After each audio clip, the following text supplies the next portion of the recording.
Հարություն բառը գալիս է հարնեմ կամ հարնել բայից գրաբարյան, որը նշանակում է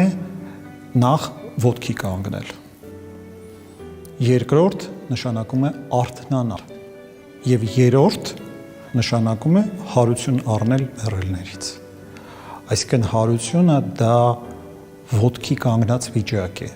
Հարությունը ներկայություն է, բացակայություն չէ,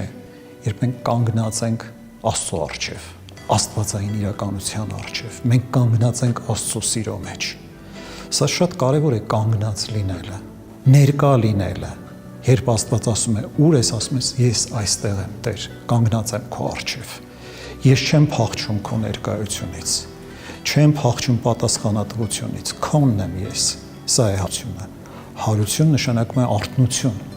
հոգևոր արթնություն։ Քրիստոնյա մարդը քնած մարդ չի, արթուն մարդ է։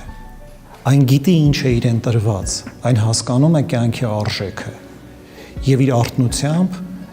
եւ իր աշխատանքով, իր տքնություններով արդյունավորում է այն, ինչ Աստծուց ստացել է որպես բացառիկ պարգև։ Եվ այդ բացառիկ պարգևը մեր կյանքն է։